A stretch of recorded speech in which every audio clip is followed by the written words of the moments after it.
各位觀眾大家好，我哋估唔到特朗普呢咁快就投降啦，真係有啲唔係咁好玩啊！咁懶懶兄喺前幾集都同大家講咗話，喂，特朗普死緊㗎啦，係嘛？今次想唔輸都唔得嘅。咁呢，我就同懶懶兄傾偈，佢就話：哇，呢一點真係，唉，預咗佢係咁樣㗎啦。咁今日呢，我就想聽下懶懶兄嘅真知灼見，同大家分享下究竟佢嘅觀察係點樣樣。好啦，節目開始嘅時候，請大家睇大衛上嘅頻道留言、點讚、分享、睇廣告，感謝大家支持。懶兄你好啊，係你好，你好，係各位好。我今日咧就想詳細啲將成個局分析出嚟，就講緊呢個美國加關稅嘅前因後果。嗱，我首先講嗰個前因先，佢目的咧點解要搞呢個咁嘅加關稅咧？佢本身咧喺6月份佢就會有6萬幾億美金嘅國債到期，到時都唔知點還，籌都赤晒。通常一個人咧俾啲大耳窿啊，俾啲債主追得緊咧，佢就通常係一係賴債，一係咧就潛水。但係美國係冇得潛水噶嘛，係咪？咁就賴債已經賴到冇得再賴啦，佢嘅息都俾唔起啦。咁點咧？唯有搞事啦。咁點樣搞事啊？咪就搞個咁樣嘅關稅咯，搞到大家人心惶惶。講過而家大家都冇錢嘅時間咧，就個個都唔想件事越搞越大。啊，放你啦，暫時唔追啦，係咪咁啊？係，冇錯，係嘛？如果嗰個局或者嗰個形勢唔係咁差嘅時間，喂，你差啫喎，我冇差到喎，我一實追你噶。但係而家問題唔係啊嘛，而家佢要令到中國、日本可以借到錢俾佢，有能力，仲有能力借錢俾佢嗰啲國家都死埋，咁你唔好再減持我呢個美國國債啦，同埋咧你借翻啲錢俾我過關先。啲債仔最叻噶啦，佢好多時話嗱，你唔好再追我啊！我啱啱就諗住就去跳樓啊！你唔係話你跳樓係啊？我冇得還俾你啦，你逼死我，我咪死俾你睇咯。咁你想點啊？你起碼借翻幾條嘢我食飯先啦。係，冇錯，係嘛？我而家諗住去問我老細借錢，我車錢都冇，我點還俾你啊？咁你焗住咧？揞荷包俾錢你搭車去借錢，係咪咁啊？係，當然係咯。而家佢就玩呢一招，佢就玩到大家都死晒啊！你冇咗我唔得啊！咁所以佢而家就要搞個關稅，佢就搏一搏，搞到個個咧周身唔掂。佢呢啲係發爛渣嘅招數嚟嘅啊！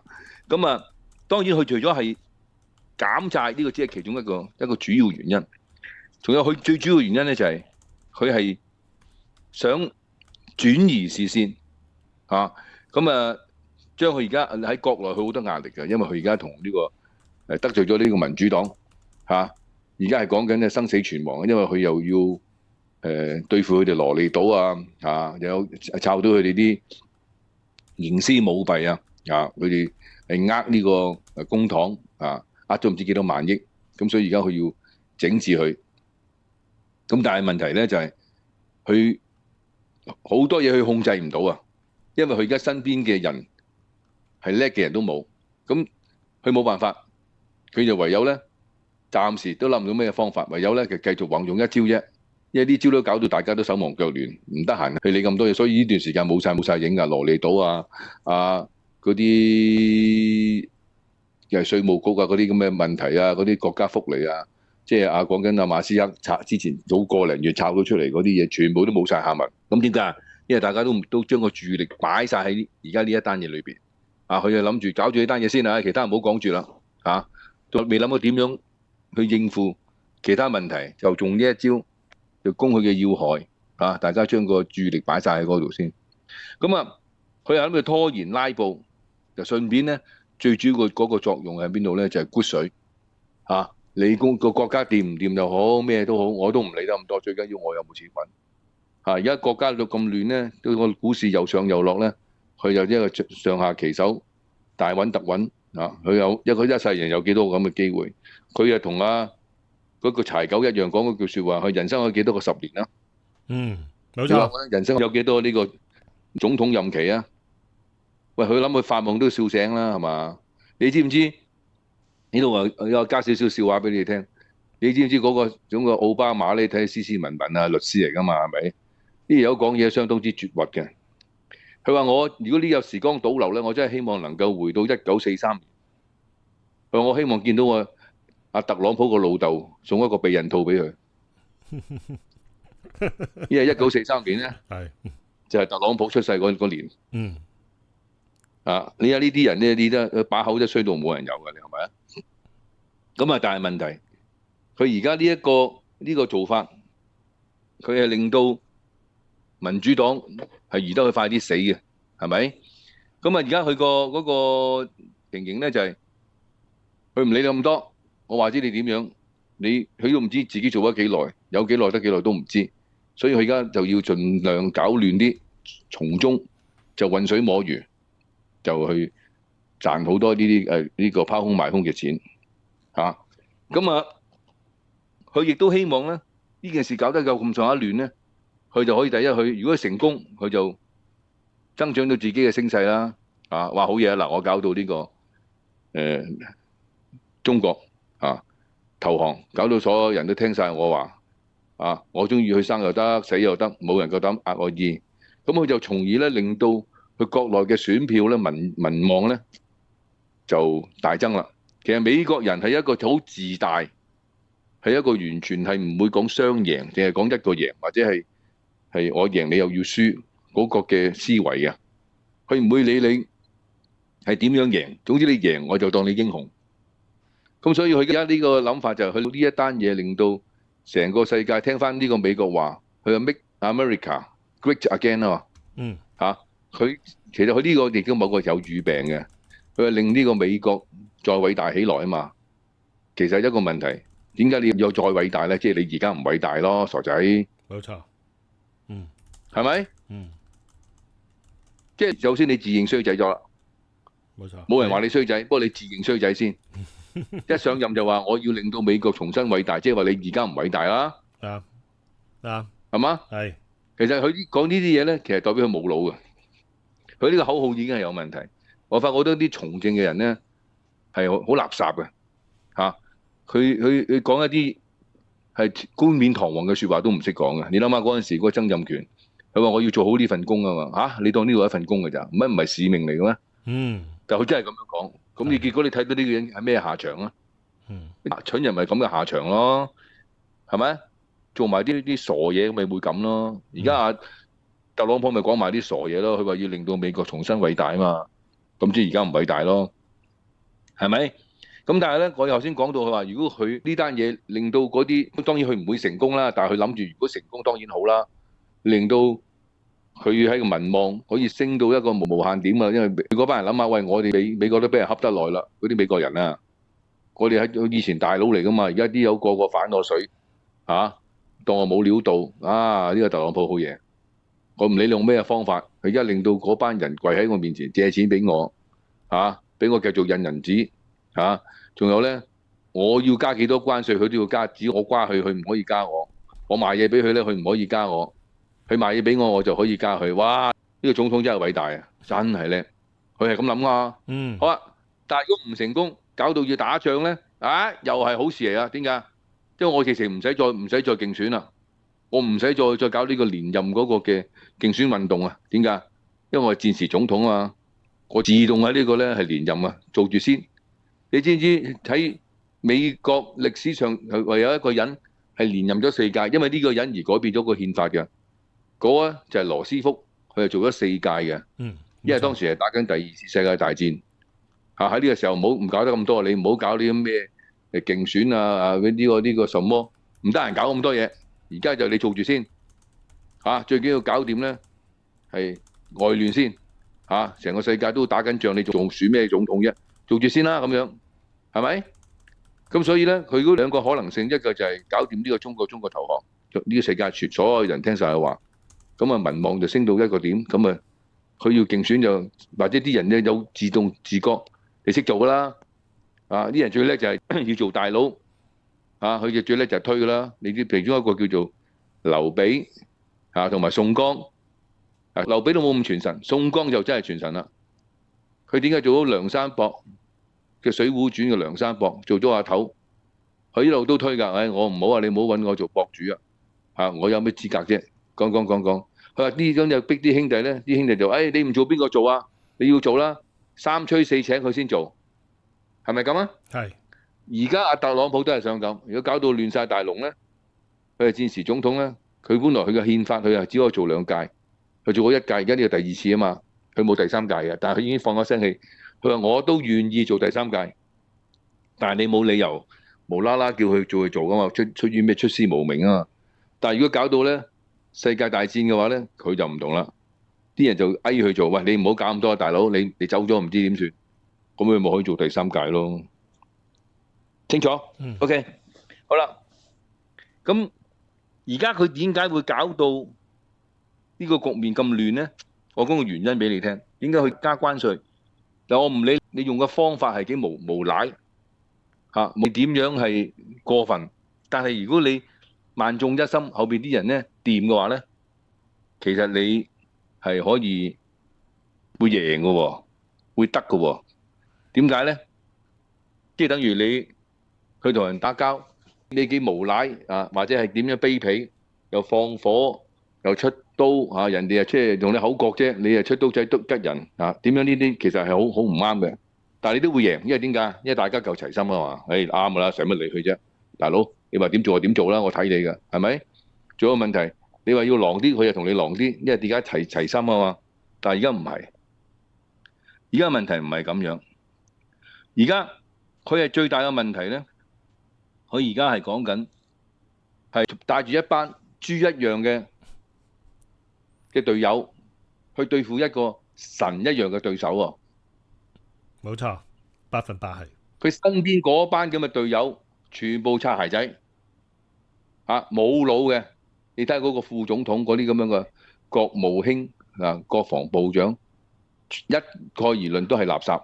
佢比拜登嘅時間嗰啲幕僚嗰班人仲要垃圾多一級，係非常非常之垃圾。咁呢班咁嘅淨係識得擦鞋，老細話乜就乜，仲要咧一路歌功頌德喺呢個公眾場合人哋問嘢咧，佢亦答非所問完全咧係暴露咗佢嗰班人嗰啲無知。帶住呢班人點樣去運籌帷幄咧？有咩事大家要圍埋，要商量下點樣做咧？嗰班人當然我冇資格在場啊。但係嗰個嘅情景，我估都係咁樣，可唔可以想聽下？想聽下？好啊！佢就話：喂，而家問佢哋嗰班國務卿嗰班咁嘅副總統，喂，而家單嘢搞成咁，點樣算呢？喂，嗰班人話：大佬，你話點就點啦，你話我哋一定撐你嘅。再問多兩問，咁而家你教我點樣做先得㗎？你都諗唔到，我哋點會諗到啊？係咪？冇錯，冇錯，係。佢話呢度淨係得你有資格搞㗎咋，因為點解係得你最叻？我哋成班人都係聽你嘅。講完啦，點解？第一，佢真係冇計，嗰班人真係冇辦法。第二問題，有鑊唔使自己孭啊嘛。係你諗出嚟㗎嘛，唔係我諗出嚟㗎嘛。我照你意思做啫嘛，係咪？咁你拖住呢班咁嘅垃圾，佢就算做到點樣錯都好，佢都冇話佢錯㗎。點解？老細係啱㗎嘛，老細提攜我，俾個副總統我做俾個呢個國務卿我做，我發夢我諗唔到，我瞓醒做警司，我梗係當你個警務處長，佢當你係神咁拜㗎啦，係咪先？我點會批評你做任何嘢啫？如果我批評你做嘢蠢嘅，即係話你升我做呢個警司，你都係蠢㗎啦。係啊，冇錯啊，係咪？係嘛？老闆永遠是最的，係嘛？係嘛？如果我話特朗普，你會 make 錯 decision 嘅人，你都唔係一個叻嘅人，你做啲咁嘅決定好多時都會錯嘅。咁即係話你有機會選我做副總統，選我做呢個國防部長，都會係錯㗎嘛。所以我一定無論如何都話你啱嘅，因為點解？你做乜嘢都啱嘅，包括咗揾我坐呢個位，你都係啱嘅。所以佢一定死梗㗎，拖住呢班咁嘅隊友，係咪？呢個好清晰嘅問題係就係咁樣啦。好啦，咁但係而家佢嗰班人，頭先我講過啦，佢嗰班人即係美國人啊，佢家道中落，仲以為自己幾百萬未開頭，佢唔知道喺呢個新冠肺炎嗰個時間，佢係唔掂到咩程度咧？唔掂到咧，美國嘅政府要即係印銀紙，係印2萬億美金派錢俾你頂住先。你諗下呢啲係到咩環境啊？係依家非常非常嚴峻嘅即係你老豆都冇錢啊！你老豆要走去印假銀紙俾你使住先，嚴唔嚴重啊？非常嚴重噶啦，而家36.7億係嘛，仲唔嚴重咩？係嘛？好啊，嗯佢根本咧，而家個國家已經係入不敷支，無法還債。咁最大鑊就係嗰班政府官員咧，今次俾阿馬斯克查晒出嚟啦，未查咗青山，我諗一角或者兩角嘅啫，係假公濟私，大有大貪，細有細貪。大嘅就嗰啲阿拜登啊、特朗普嗰啲咁咪大貪咯，係咪？係細有細貪，嗰啲細到啲咩？細到佢嗰啲講緊一個軍隊裏邊嘅一個小小嘅一個嘅上校，佢買嗰啲軍需品都可以係貪到你想象唔到啊！阿富汗啊，撤軍嘅時間係真人真事，係影到個視頻喺個軍營裏邊，佢有好多個篋喺度，一揭開全部係未用過嘅美金，佢係攞啲美金出嚟，係我哋俾呢個俾嗰個㗎。點解？啲錢使唔晒，印出嚟嘅啫嘛，嗰啲錢係咪？所以就大有大貪，細有細貪。國家咧就又輸又跌，佢呢個國力係嚴重衰退嘅。佢講緊係咁多年以嚟咧，一早就掏空咗個身體。點解？因為呢一個國家係靠借度日嘅。佢哋揾嘅錢係使晒，唔夠使就印借，咁啊再加上呢一個國家咧係冇咗個道德觀念，就係嫖賭飲蕩吹。咩叫嫖啊？羅利都咪嫖咯，嗰啲咁樣嘅總統，嗰啲咁樣嘅總統夫人，全部係講緊係縮槍係揾同埋啲咁樣嘅未成年嘅男仔女仔係搞到亂七八糟。國家又賭咩啊？賭期指咯，金融戰咯，係嘛？賭股票咯，國家唔係賭緊呢樣嘢咩？冇錯。而家你嗰班人，你邊個唔炒國債啊？炒國債係咪算唔算賭先？講完啦，係咪先？好啊，飲同埋吹呢個只係比喻啫，即係講緊呢班人咧都係講緊嗱食大麻、食 cocaine 咁食嗰啲咁樣嘅精神藥品嘅精神嘅藥物咁飲嗰啲人，而家喺美國係好多人都係酗酒酗得好犀利㗎，係冇錯。個個要戒酒啊，好多人都係咁㗎，係咪？咁當咧就咩意思咧？呢班人係講緊咧係好淫蕩嘅，呢班人咧係亂晒大龍嘅，包括咗呢個 LGBT， 全個國家都提倡可以有100幾200種嗰啲咁嘅性別嘅。而家特朗普唯一我讚佢嘅就係將性別得返2個，但係你諗下呢段時間係講緊呢咁多年係大力去推行係嗰個性別咧冇歧視嘅男人可以入女廁嘅，係咪？嗰啲咁樣嘅女人都變性人咧，可以做呢個將軍嘅，女人有鬍鬚你驚唔驚啊？係明明係男人戴個胸圍嘅，你唔驚啊？咁你咪當咯，五任齊。搞到亂晒大龍，但係佢呢班人咧係冇反省過，佢仲要咧係教人賴人哋話教壞佢啊？咩意思啊？佢而家點解會話有呢個係逆差？佢而家就有問題就係話我買你嘅嘢就多，你買我嘢就少，所以咪有逆差咯。點解會逆差？就係因為你呢班衰人俾我賒數我買你啲嘢咧，你咧就有咁平得咁平，我咪買得多咯。加上我冇錢擺，你又借錢俾我買我啲咁嘅國債。我本來我唔會咁大使㗎，唔會咁亂咁嘥錢㗎，因為你教壞我啫嘛，係咪咁啊？喂，佢自己學壞或者自己壞，佢賴人教壞佢，就道佢升仙，係咪話佢道佢升仙咧？佢而家佢係成日咁講㗎啦。佢而家自己搞嗰個COVID-19，佢都賴咗中國㗎，係咪？佢自己研究咁嘅病毒出嚟，係咪唔係我講㗎？抄晒出嚟啦！主導嗰個人係邊個？嗰個奧巴馬嚟㗎嘛？係咪？因為點解？佢搞嗰啲疫苗，嗰啲咁樣嘅公司，然後就入咗股，到時咧就大賺特賺。咁佢就話人哋佢搞呢個病毒出嚟，佢就話係人哋搞佢嘅，係導佢升仙嘅。唔係啊嘛？咁但係搞咗咁耐咧，終於到今時今日咧，啲人咧醒晒啦，身邊嗰班爪牙傍友，喂，唔掂喎！呢條友真係不知所謂喎。佢以前又唔同，以前咧因為佢有淫威啊嘛，行到出嚟，你永遠都係啦，黑社會認邊個做大佬，因為佢有錢，同唔同意啊？啱啊，有財有你試下勢，出嚟食，有武功，唔係係咪？有大食，嗯，唔係出嚟食飯係咪有大食大先？係，餐餐你啲細埋單請你食飯，你都一餐半餐冇所謂，你第二餐已經唔睬你啦。你有冇錢喺身啊？喂，我冇喺度，我晏啦俾翻你啊，你埋單先啦。嗰個細個好好，第二日係咪俾翻我個老細大哥？得啦，爭住你先啦。就係追我把鬼咩？因為夜晚嗰餐又冇帶錢，你同我俾多次啊！佢轉頭喺廁所走咗去啦，係咪咁啊？嗯，而家美國就係咁樣，嗰班細佬就係喂唔對路喎呢條友。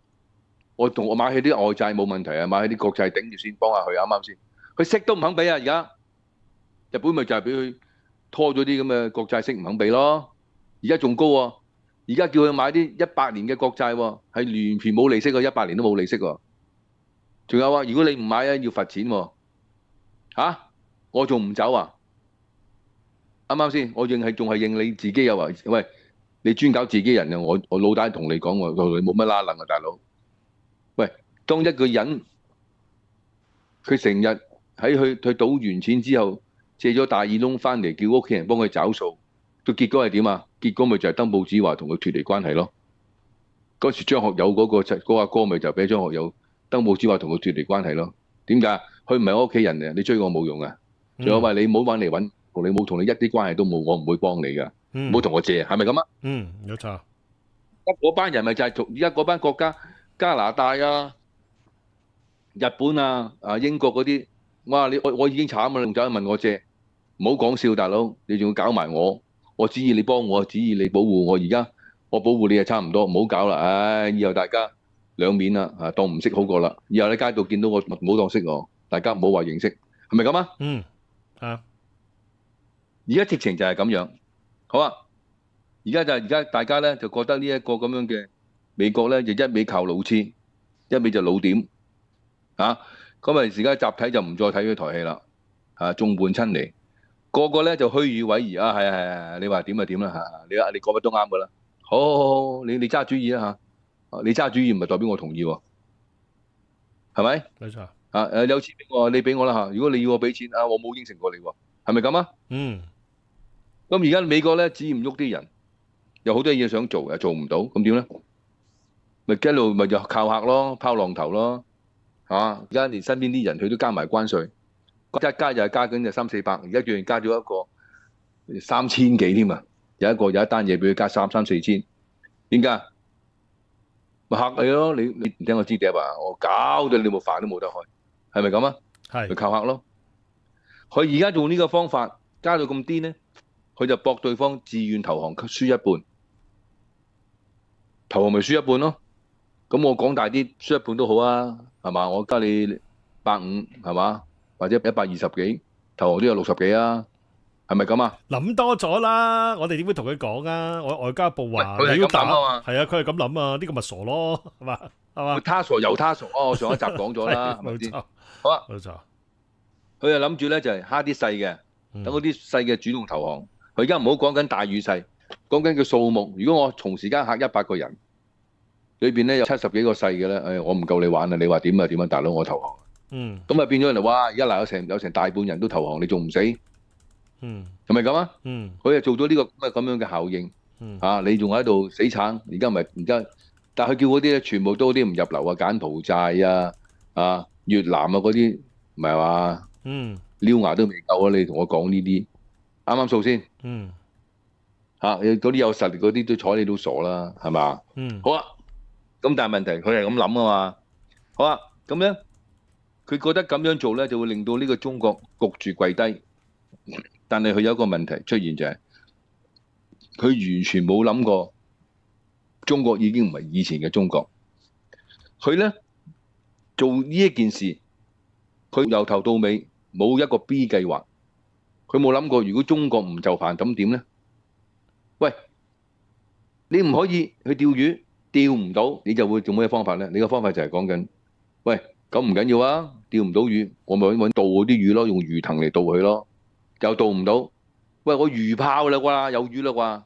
其實個原因唔係因為你用嘅方法有問題，係因為嗰度根本冇魚，係啊，嗰度根本係個潭，係死水嚟嘅，係冇魚嘅。你用咩方法你都唔會有魚嘅，嗯，係咪咁樣？係，佢而家同一個方法，而家你用呢一招係冇用嘅，因為呢個已經係證實咗係唔 work 噶啦。呢個加關稅，佢唔得，佢唔理，唔得咪再加咯，加到你投降為止。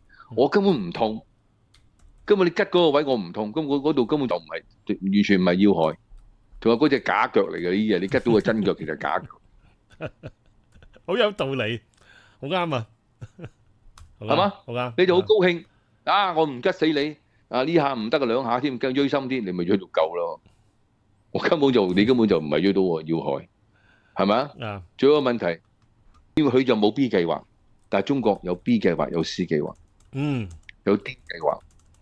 因為咧，中國係有腦嘅，美國係冇腦嘅。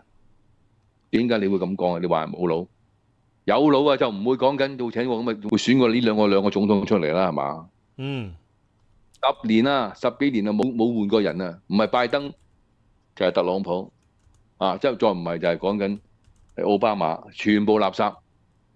點解？你係蠢人。喂，有句説話叫做強將手下無弱兵啊，冇錯，係咪？咁有句就係強兵上邊就唔會有呢個弱將嘅。嗯，你叻嘅人，你唔會跟一個垃圾噶嘛。梗係因為你唔叻，所以你就唯有跟一啲垃圾噶嘛。我好耐之前已經講過，韓非子，我好啦，講4年前我已經講啦，我再講一次嗰個理念俾大家聽啊。韓非子佢一篇嘢咁講，佢話如果你係一個王者，你就會比你叻100倍嘅人都會跟你，清楚？王者，嗯，如果你係霸者，你最多只係咧同你一樣咁叻嘅人肯跟你。叻過你嘅人唔會跟你嘅，因為你係一個霸道嘅人，霸者。但係如果你係一個咧係暴君啊，你日日都要鬧你啲伙計啊亂咁嚟嘅話咧，只有乞衣同埋逃犯先會跟你嘅啫。因為點解？佢冇選擇。所以點解阿特朗普身邊嘅人都係呢啲人？因為點解？冇選擇啊嘛。好啦，佢成個今時今日，佢講緊一班咁樣嘅豬嘅隊友。佢同佢推行一個咁大嘅計劃，冇，佢完全唔掂。唯一有一個有啲睇頭嘅，都俾佢搞走埋。嗰個叫做邊個？叫做馬斯克。馬斯克係有理想，但係冇腦嘅。點解冇腦咧？唔係佢唔叻，有腦佢就唔會幫阿特朗普啦，係嘛？但係如果呢個人係做嘢係聰明，但係冇智慧啊嘛。但係有啲嘢你話佢聽點樣做？你要做乜，佢幫你做到，但係佢唔知邊啲應該做，邊啲唔應該做啊嘛。我解釋得好清楚啦，係咪？而家特朗普係做到嘅人，但係佢都叫佢走埋。你指意阿曼斯指意嗰啲咁樣嘅新聞官啊去答嘢啊，喂，你死得啦，係嘛？嗰班人全部都係豬一樣嘅隊友，所以佢今時今日咧，佢冇得做啊。咁啊。佢喺加呢個關稅呢一個咁嘅 project 裏邊咧，佢係冇 B 計劃嘅，因為佢諗住贏緊。佢冇諗過，如果萬一中國唔就範，佢會點樣做？佢冇。但係中國咧一早已經預咗佢會加，我已經預咗去到邊一點，我係唔會再同你玩。同埋咧，我已經暗度陳倉，而家已經全部係佢嘅劇本裏邊啦。而家好多美國身邊嗰啲有全部反水啦。巴西唔係佢自己有，不過巴西佢已經一早已經，你唔買大豆俾我，我咪幫襯巴西咯。嗯，你唔買天然氣石油俾我，即係仲好添，唔好煩。我就係幫呢個加拿大，不過加拿大都係乞兒嚟㗎，但係唔好理。我而家有時而家講利用關係，總之呢一刻你賣到俾我，我唔使俾佢鏈住，亦都係叫贏，啱唔啱先？呢個高招啊！我覺得佢同加拿大買冇錯，好高招，好高招。高招係啊，高招係啊，佢幫呢個俄羅斯買佢冇咁激氣啊，因為俄羅斯不嬲都係講緊都係反水㗎嘛。係，但係你講緊幫加拿大買，而加拿大賣俾佢咧，佢真係嬲到咧跳樓，因為點解？加拿大係條女嚟㗎嘛。係冇錯，係可以為所欲為㗎啦。係，佢而家真係好嬲，嬲得好緊要。你搞我條女，你條女唔關我事啊！你講你條女出嚟啊嘛，我咪收留佢咯。咁佢都要食飯，我俾啲飯佢食有乜問題啫？係嘛？我幫襯到個問題啫。嗰條女本來係你妾侍，而家咧跟咗我，同我一夜情，你話佢慘唔慘啊？嗯，係咪一夜？而家加拿大同中國係咪一夜情先？你幫我買嘢啊嘛，可能仲會耐少冇長遠少喎。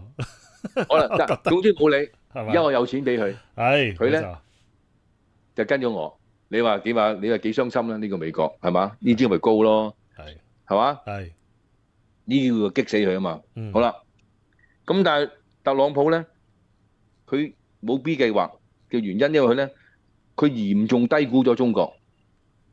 佢以為中國仲係20年前嘅中國，佢唔知道中國喺呢20年裏邊咧休養生息，係詐傻扮懵。中國係詐傻扮懵㗎。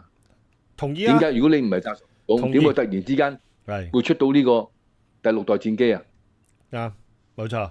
我提過，我而家搞緊第6代，我就係喺呢個珠海嗰個航空展嗰度，就俾你睇晒埋啦，咁你睇。你話以後我唔敢搞你啊嘛，我而家就俾你睇點解我夠膽吉你，點解我唔會怕你，係咪？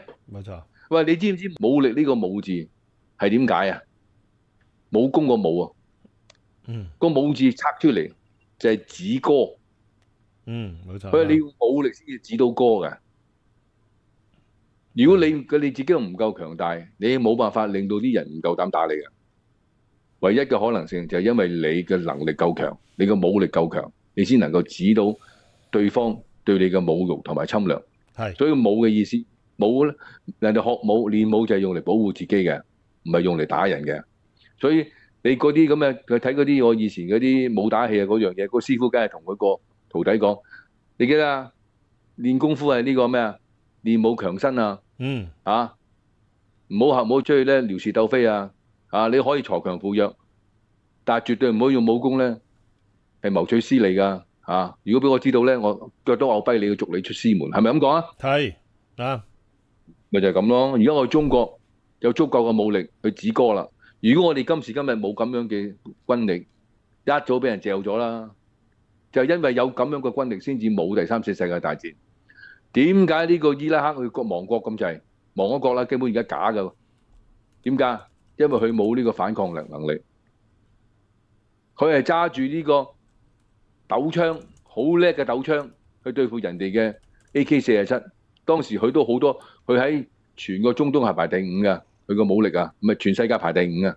當時伊拉克啊，但係佢唔知道佢嗰啲係舊式嘅武器。人哋已經玩緊呢個 AK-47，你要揸住個斗槍。我斗槍好勁㗎，我射得好遠㗎，不過唔會死人啦。所以咪俾人哋之前係掉咗你咯，你完全冇反抗能力咯，係嘛？5日裏邊就打冧你啦，係咪咁啊？係。但係中國唔係啊嘛，中國而家佢計個條數，你估美國嗰班人唔係食素嗰班人，佢計晒數，你估你而家有幾多嘢？但係點解有啲嘢係咪唔應該俾你知先？我應該有啲秘密武器㗎，點解我會俾你知咧？我而家就專登俾你知，話你唔好亂嚟啊！你明唔明嘅意思啊？中國點解我哋唔收埋埋？我真係費事收埋啊！俾你睇啊，東風導彈啊，講緊呢個無人機啊，你咪嚟咯！你計個條數同我有得打，你先好搞我啊！因為點解？佢而家已經超越咗美國嘅軍力，可能係5年。仲有我嘅 reproduction， 我講緊每一年我做船嗰個能力，做戰機嘅能力，因為你會有損耗啊嘛。你拍馬跟我唔上，仲有我而家講緊，我揸住第6代戰機，我已經研究緊第7代啦。你追都追唔到，我計嘅條數，你追我唔到，我先俾你知啊嘛。絕對係100%，係我哋研發唔會出。佢就低估咗中國，低估人哋都唔係，都已經好麻煩啦，已經好挫敗，即係一個係好失敗嘅事情。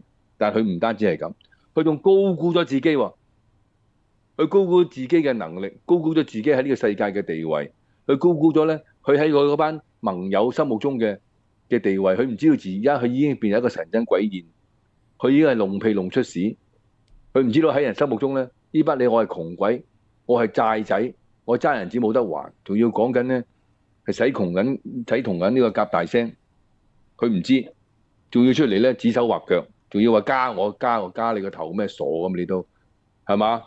你而家走嚟仲要收我保護費啊？我唔激你偷笑啦，收我保護費啱數唔啱數啊？好啊。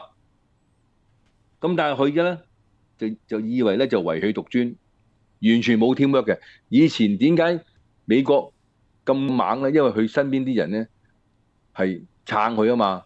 佢要喺呢個東南亞南海嗰度搞台海搞事咧，佢有呢個台灣，有呢個菲律賓，有日本，有韓國呢班咁嘅爪牙幫佢搞啲搞路啊嘛，係咪？好啊，咁啊喺中東佢又有呢個嗰時沙地阿拉伯都係抱佢㗎，都係佢啲人嚟㗎嘛。搞好多嘢，佢都點解？佢度度都有爪牙，度度都有班盟友，有 teamwork。咁你真係吹佢唔脹，係咪咁講啊？嗯。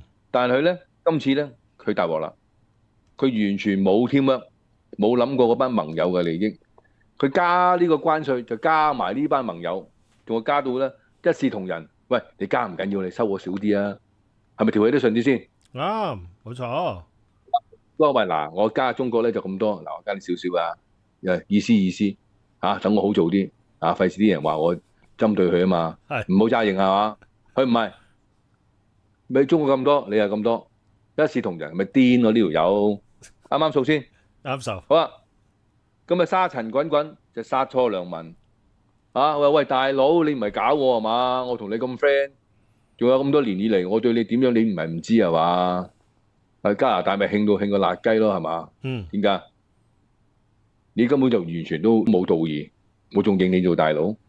咁啊，仲有問題，佢而家將呢一你要搞清楚，其實每一次有咩事件，其實都係一個劇本嚟㗎。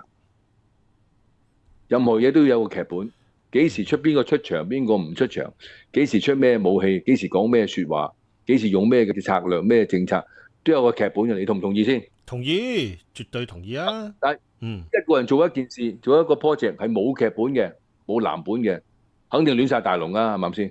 冇錯，冇錯。而家佢冇劇本啊！而家特朗普做呢件事係冇劇本㗎，佢諗到先做啊！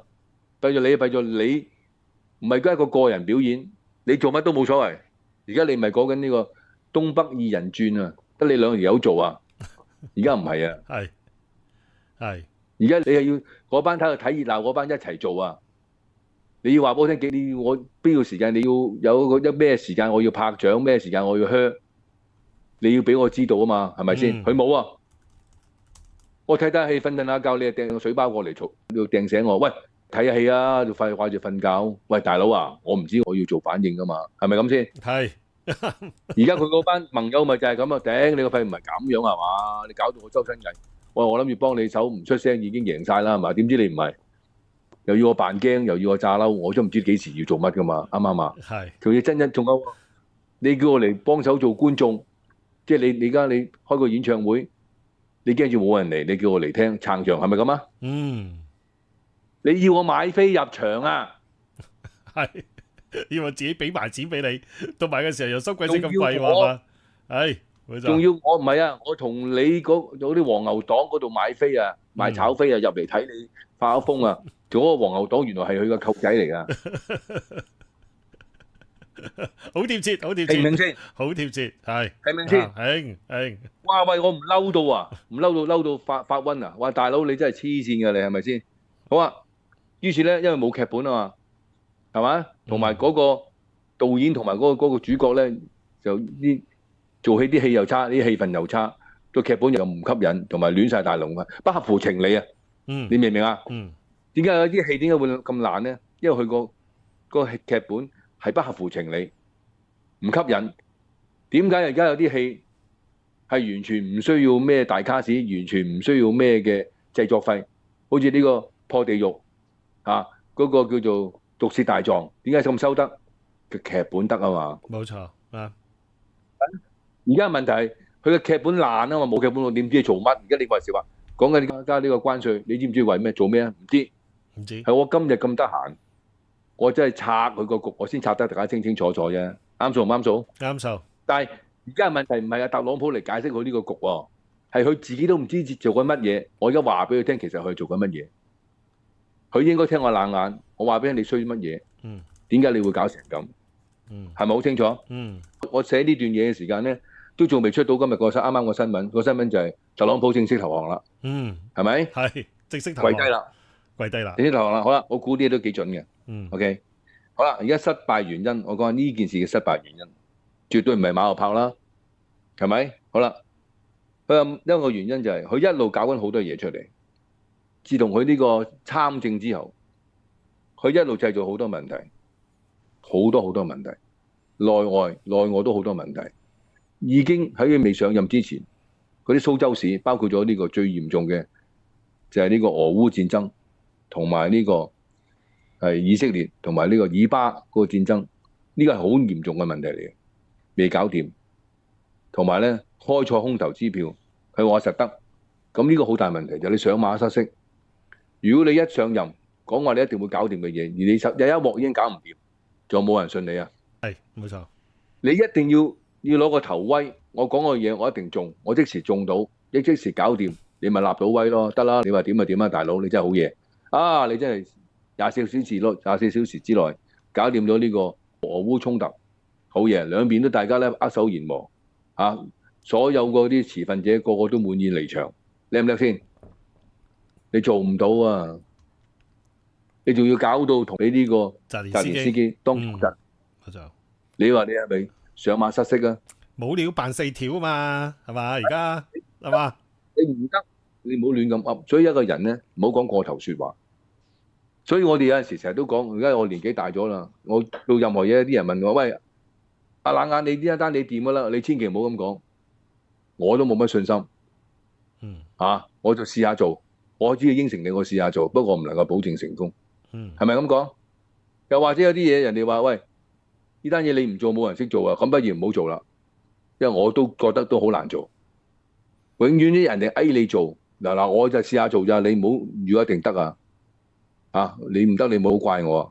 其實你整嘅10拿9穩一定得噶啦，但你都會咁樣講，而你得咗啲人咪話你叻咯。啱數唔啱數啊？但特朗普唔係。我同阿習近平同阿普京係好朋友，佢哋一定會聽我講嘅。澤連斯基都同我都係好朋友，佢有講澤連斯基係佢好朋友噶。佢哋會聽我講嘅。當我做到美國總統嘅時間咧，我就有位同佢哋傾噶，係嘛？結果全部唔得。佢不單止係咁，佢話同阿習近平好朋友，好朋友，你走去交我關稅，係咪黐線㗎你？係咪黐線咧？佢咪黐線？佢傻啫，天真啫，係嘛？即係而家佢做好多嘢，係佢係令到自己係變成一個小丑，係嘛？好啦，佢問題咧就越嚟越多，方法咧就冇，能夠解決問題嘅方法咧，到而家都揾唔到一個。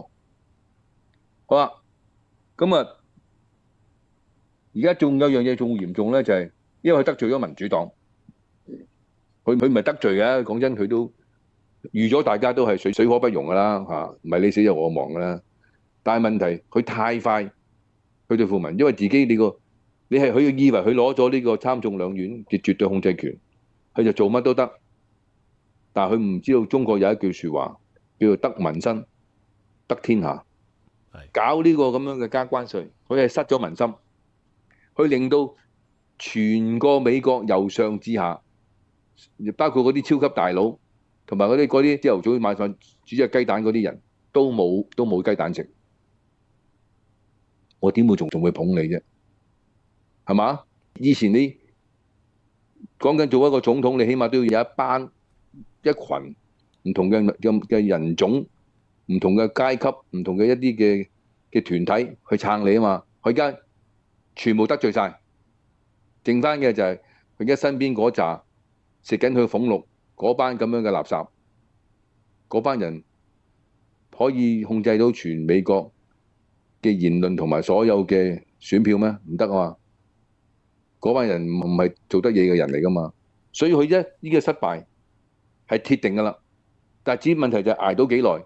今次佢而家唔好以為佢而家今次去嗱，我又明片預告，佢而家正式跪低啦，係咪投降啦？係咪？係。你估佢投降？